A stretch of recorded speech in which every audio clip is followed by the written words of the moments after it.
Scott Morrison has also weighed in today over the issue of superannuation. Labor has a plan to tax retirees with accounts of more than $1.5 million. The government says it won't be targeting nest eggs, but its policy to tighten pension eligibility could still impact retirees. The minister saying for those people with those superannuation accounts between $750,000 and $1.15 million who will no longer get a part pension with changes they're proposing can still enjoy a good lifestyle in those golden years by drawing down on their nest eggs. That's what they're meant for.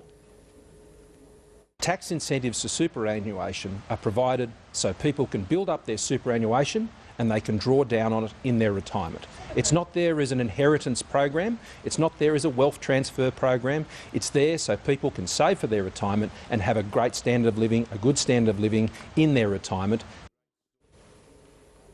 For more on this, I'm joined by our political panel. Here in the studio with me, National Senator Matthew Canavan and Labor MP Terri Butler. Thanks for your time today. Thanks for having us. I'm interested in, first of all, on the superannuation comments from Scott Morrison, because we know the government says it won't touch super in terms of taxing it, but we do have effectively a change to the way people might need to draw down on it. Do you agree with that argument? This is what super's for, after all?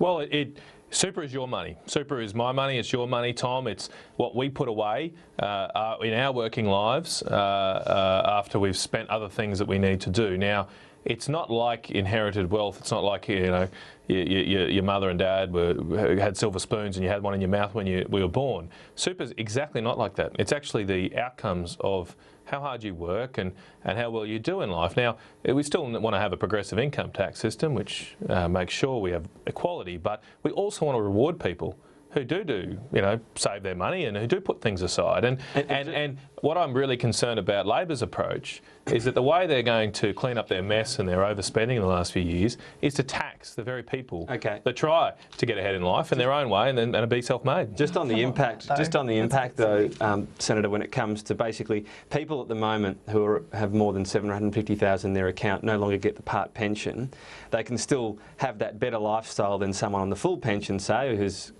$325 in their account by drawing down. It sounds fair enough. Do you agree with that policy? Because these people now will have to draw down more to get the lifestyle they were getting before, perhaps on... Well, let's be clear, Tom, that's not a policy. It's a policy effect. Yeah, okay. So it's up to individuals how they decide to manage their assets and their superannuation. But the policy change we announced in the budget 2 weeks ago was to restrict the pension for those that have assets above that amount. Now that's a sizable amount of assets, and they're liquid assets. They're not your own home. I think it's reasonable to expect people with that amount of assets that they would use those assets first before drawing on the government for further assistance. Terri, but the Labor, of course, wants to tax super accounts with higher earnings, those bigger sort of accounts, to make the system more sustainable. This appears to be an alternative to making it more sustainable, doesn't it? I just listened to what Matt said, and I mean, it's just incredibly inconsistent position. I mean, on one hand, he's saying that our policy, which says that, you know, if you, for example, if you go into the workforce and you earn $18,200, you'll start paying tax, right? So that's your tax-free threshold. What we're saying is if you're a retiree and you start earning $75,000 on your superannuation, you should start paying tax, and it's a concessional rate. So to say that there should be a really high tax-free threshold for earnings doesn't sound to me to be wrong. The real problem... But secondly, you then went on to say, but people who have a lot of assets should be expected to carry their fair share. I mean, part of the problem in this whole debate, I think, is you have people like Scott Morrison coming out and lecturing retirees and telling them how they should be spending their money, and just acting as though changes that he wants to make are just... I don't know if he was lecturing them on how to spend it, but he's saying... this isn't an inheritance vehicle, But that's true, isn't it? Because he's trying to say to people, I know that when you used to have $1 million in your account and you got a part pension, maybe you kept this as a nest egg and handed on to your kids. You've got to think of super as what it is. It is to be used for retirement, not to hold. He's just saying draw down. Yeah, well, my point is I think it's kind of unhelpful for politicians to sort of wander out and make these, give people gratuitous advice and say, you know, you're wrong to think of something this way, you're wrong to think of something this way. It's like the sort of the stuff around the paid parental leave calling people double dippers and rorters. I mean, the fact is if there's a reasonable, solid basis for policy change, then the way to deal with it is actually just to talk to people, to explain it, like we are doing with our superannuation. Well, it's not actually clear what Labor's position is on the pension change at this stage. Not yet.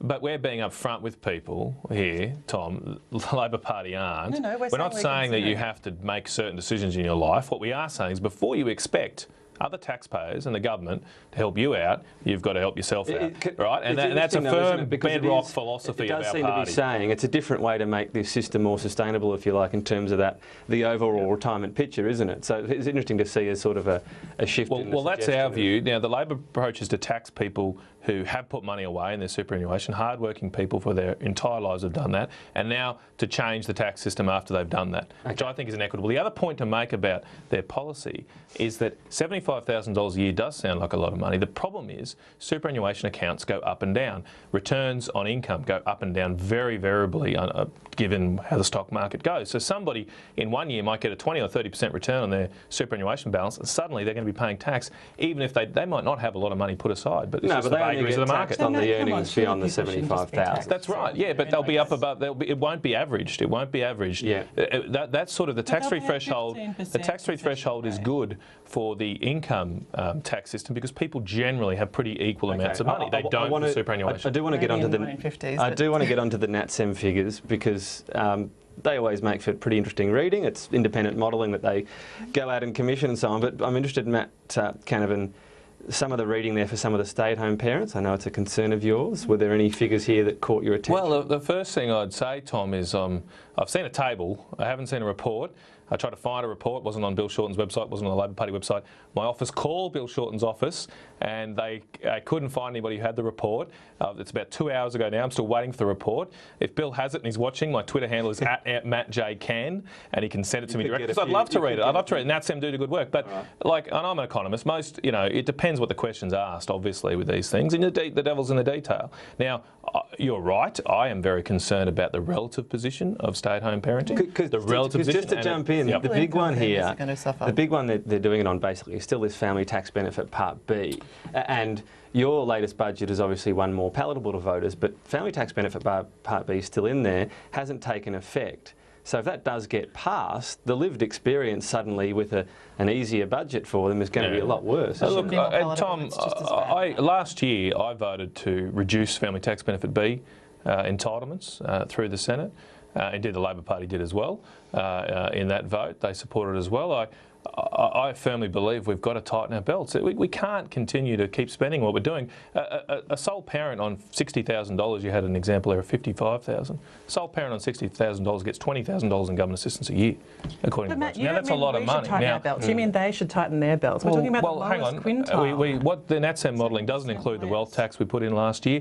We had various amounts of policies across all income ranges. All of the policies. Now this particular modelling on the table I've seen focuses on some income households and some households, not others, to suit the Labor Party's purposes. Okay, it's not an overall look. I want to ask you, Terri Butler. But can I say first, because look, this thing about this selectiveness, it focuses on dual income families and single income families, and everyone in the bottom three quintiles in both is having a significant loss from their disposable income. So that should be a concern for you, because you're talking Terri Butler, about just to get you on this, a big part of all of this is the family tax benefit loss. Now, that looks almost impossible that it'll actually get through the Senate.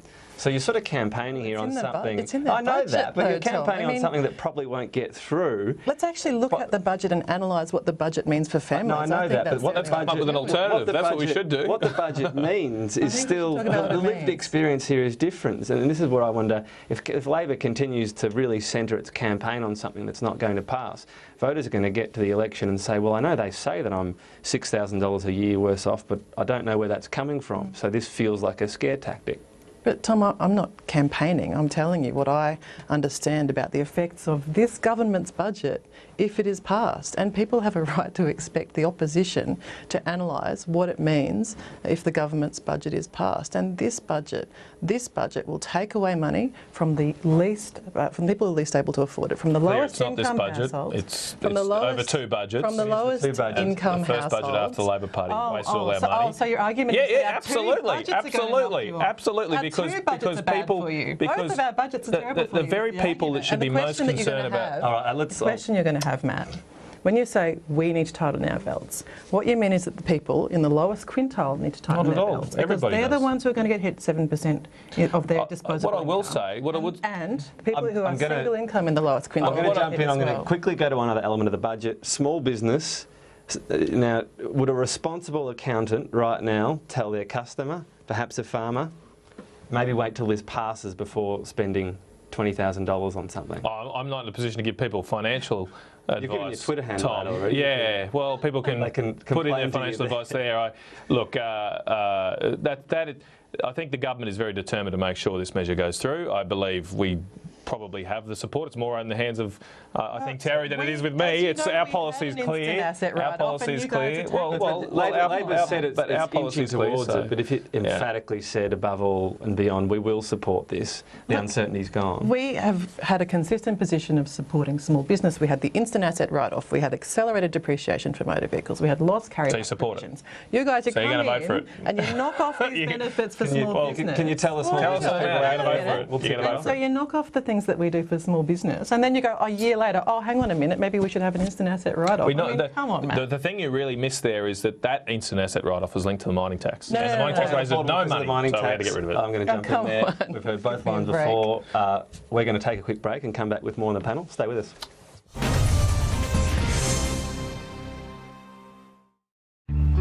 At Hotels Combined, we're always hard at work searching for hotel deals. By comparing the top travel sites, we'll find just what you're after. And it's free. That's right, our service is free. And We also guarantee to get you the best price. best price guarantee. Finding a great hotel deal is easy with Hotels Combined. Too easy. Check out Hotels Combined. Today.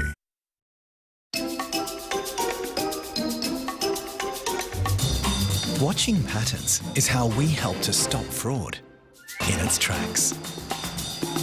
American Express. Realise the potential. Thinking of selling your real estate? Choosing the best agent could mean tens of thousands of dollars more in your pocket. Now you can compare real estate agents online for free with openagents.com.au. See all the agents in your area, look at their sales history, check out their customer reviews and get advice from our research team. We got $75,000 more than the highest sale in the block. We got more than $100,000 more than our reserve. Choose the right real estate agent by calling 13 24 34 or go to openagent.com.au.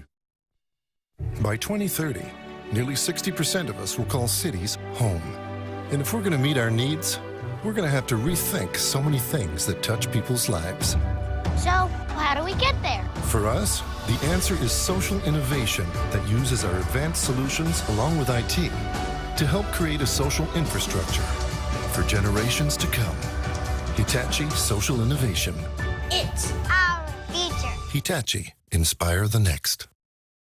It makes sense that you want to look after your family, and it's easy with the new APIA funeral insurance. Your family could have fast access to cash when they need it most, and in some cases, a payment could be made earlier. You can apply for cover now with no medicals, and you can choose a payment option where your premiums won't increase just because you get older. Help look after your family and receive a $50 gift card as a thank you. Applying is so easy. Call now or go online for a quote.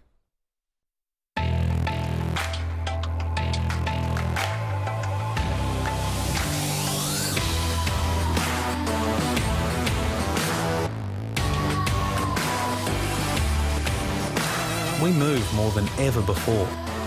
We don't sit still, except when it comes to our super. So come on, Australia, let's get our super moving too. Kinetic Super. Get your super moving. At Hotels Combined, we compare the top travel sites. For free. That's right, and we guarantee to find you the best deal. Finding a great hotel deal is easy with Hotels Combined. Too easy. Check out Hotels Combined. Today.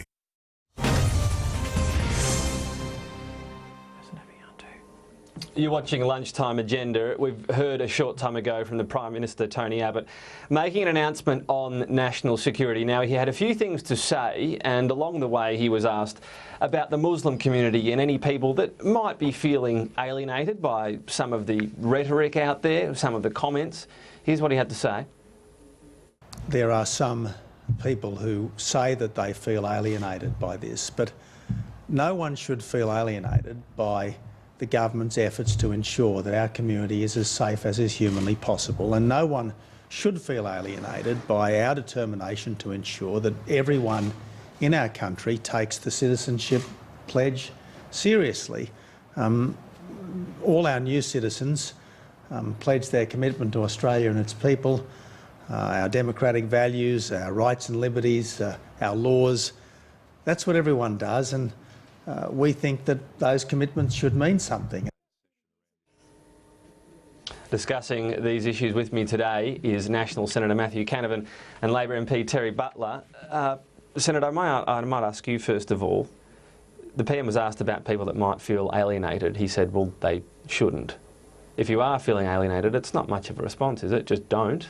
Well, no, I think the Prime Minister did explain why they shouldn't either. I mean, these laws are aimed at, or not these laws, but these changes today and our changes to the laws more recently are aimed at making sure that a terrorist attack doesn't occur. There are people in our society, unfortunately, that would like to do harm to you and I and our families, and also to our overall society. And we need to have strong laws to protect against that happening, because I think the greatest risk to our solidarity and our peace and our prosperity in our nation is one of these attacks actually occurring. A major attack. We've had one last year, but if we had a serious major mass-scale attack, then we would seriously have alienation in our community, and we'd be tough to keep the binds of our strong society together. I don't think anyone disagrees with you there, but it strikes me as that the law and order side is really your prevention, I suppose, and your grassroots stuff is your cure, as the old adage, if you could roll that in there. Yep.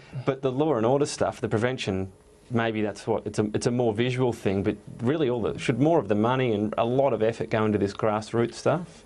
Look, I agree with your point that sometimes the law and order takes more prominence.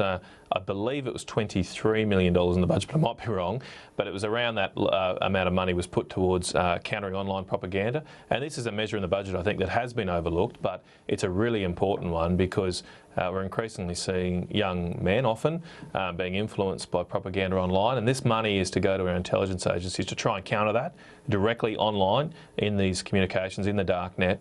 Now, it doesn't get the focus of some of the law and order measures, but it's not right to say that the government's not focused on both trying to influence hearts and minds and also stopping something terrible from happening. It might be good to see, though, it's big focus, a Prime Minister at this sort of low-level community event, do you think? Would that be encouraging, that sort of... Well, I believe last year the Prime Minister did go to a number of different events with the Islamic community. I'm not sure what's on his agenda at the moment, but I know all federal MPs and senators, myself, was at an open mosque just the other day. But yeah. Terri Butler, Labor's been, so far, they like to say, in lockstep on a lot of these sort of matters. What did you make of some of the announcements today? The coordinator, for example, was recommended after a review carried out of course, the Martin Place siege. It's right to say that we have worked closely with the government on national security issues. You remember last year there was some Parliamentary Joint Standing Committee on Intelligence and Security inquiries into various national security issues, and our view has been that this is really an area of bipartisanship, and it should be. I would like to see the Prime Minister, instead of always defaulting to really sort of telling the Muslim community off for not doing well enough, to actually recognise some of the work that some of the Muslim leaders are doing in countering violent extremism. For example, in my electorate there's a Holland Park Islamic Society do a lot of work to try to avoid young boys getting alienated and to connect with them. And that's actually, I think, what's really important, not to lose sight of that when you're talking about countering violent extremism. Scott Morrison, when he was Immigration Minister, had quite a role there, didn't he? He was not afraid to go to a few different Muslim community events. Can I say, on the night of the Sydney siege, which was a horrible and awful event that really stopped the nation, as you guys remember, the Muslim community in my electorate held a multi-denominational service which brought everyone together, Christian, Muslim, to pray. And even an agnostic like me went along, Matt, and I think that what's really important is to recognise those initiatives that try to bring us together, because the greatest threat to our peace and security is fear and hate. And fear and hate, wherever they lie, are problematic for us as a community. So everyone who does that work should be acknowledged for it, and it happens across the country. And we need to work together to find ways to make the world a safer place. It's just what we need to do, and I think that we've constantly been doing that as a parliament. Can I add that I believe it was the same Holland Park imam who came up to the Open Mosque Day in Rockhampton recently, and I do applaud those efforts. But I would make the further point that those in the Islamic community cannot always just look to the Prime Minister, to elected representatives to change things. We all have the ability within ourselves as individuals in our community to help change occur. And those people are going to be much more effective than the Prime Minister. The Prime Minister can only meet a few hundred people every week or two. It's all of us in our own daily lives which are going to make the difference, and in the words of President Obama, make the change. And we've all got to make sure we influence people in the right direction through that, and that includes people in the Islamic community, that includes those outside it, but often those in the community are going to have the biggest potential to make sure these things don't happen. But when the Prime Minister speaks, people listen, and the messages that he sends to the community are really important, and the things that he says need to be carefully chosen in this issue, because you don't want to inadvertently, on the one hand, validate hate by people who are just blanket anti-Muslim people, and you also don't want to validate disenfranchisement and hate by people who are radical extremists either. The PM has gone at lengths though to never. He says he doesn't call it Islamic State. Now some question sometimes the use of death cult over and over, but he uses Islamist death cult though. But Islamist is a Islamist is not Islamist is to mean extremist Islam, and I'll say that I've got no worries in saying that we have a problem in this country with radical Islam. We have a problem in the Western world with radical Islam. It's a distortion and a contortion of Islam, but it is an outgrowth, unfortunately, of Islam, and it must be combated. And I think we've got to be careful here that we don't not admit the truth of matters too at the same time. Well, the Prime Minister is, in my view, always careful in these matters, and I haven't seen a specific example of him doing the wrong thing here. Well, he's also got a job to make sure that we're upfront with people about what we're fighting here. And we are fighting radical Islamic terrorism. Extremism. We're fighting extremism, but we also can't, in the fight against extremism, cause greater problems and discord. When the move to get rid of the hate speech laws was on last year in your side of the Parliament, I had a woman in my electorate who was asked to take off her headscarf so that a chap could set it on fire for her.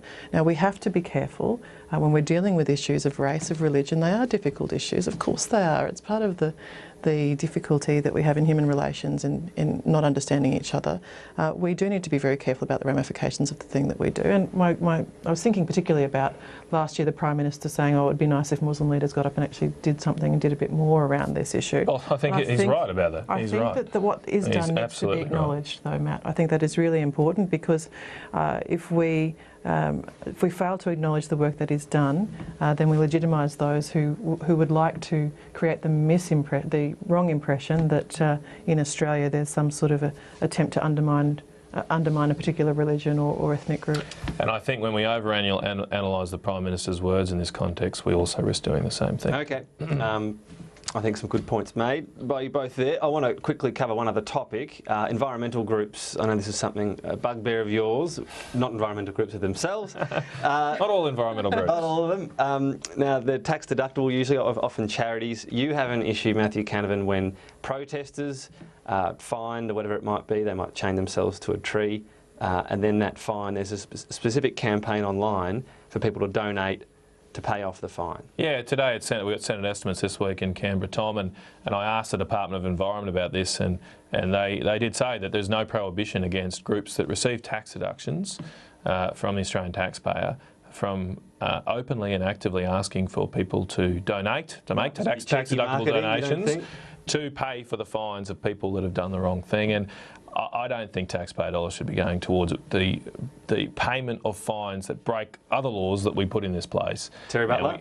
Well, I mean, as I said, this group were trying to get rid of hate speech laws last year on the grounds of free speech. Now people are exercising free speech. It's not about free speech, it's about tax deductions. I have no problem. No. If you want to lock yourself to a bulldozer, go for it, but don't ask me to pay for it. You want to take away tax deductions. And look, well, we're going to extend it to everyone who gets tax deductibility. I mean, a church is going to have to start looking over their shoulder when they start to. When churches start getting arrested for tying themselves as dozer, I'll be right on their case as well. They were strip searched in Julie Bishop's office, weren't don't they? I mean, you've got this situation where activists are going to be in a civil society able to go out and express views and engage in action. And the fact is, if I want to donate to them, I can. If you want to donate to your... We're right out of time. I shouldn't have started such a incendiary topic right at the end. Terri Butler. We're just all agreeing. Matthew Canavan, thanks for your time today. Thank you, of course, for watching Lunchtime.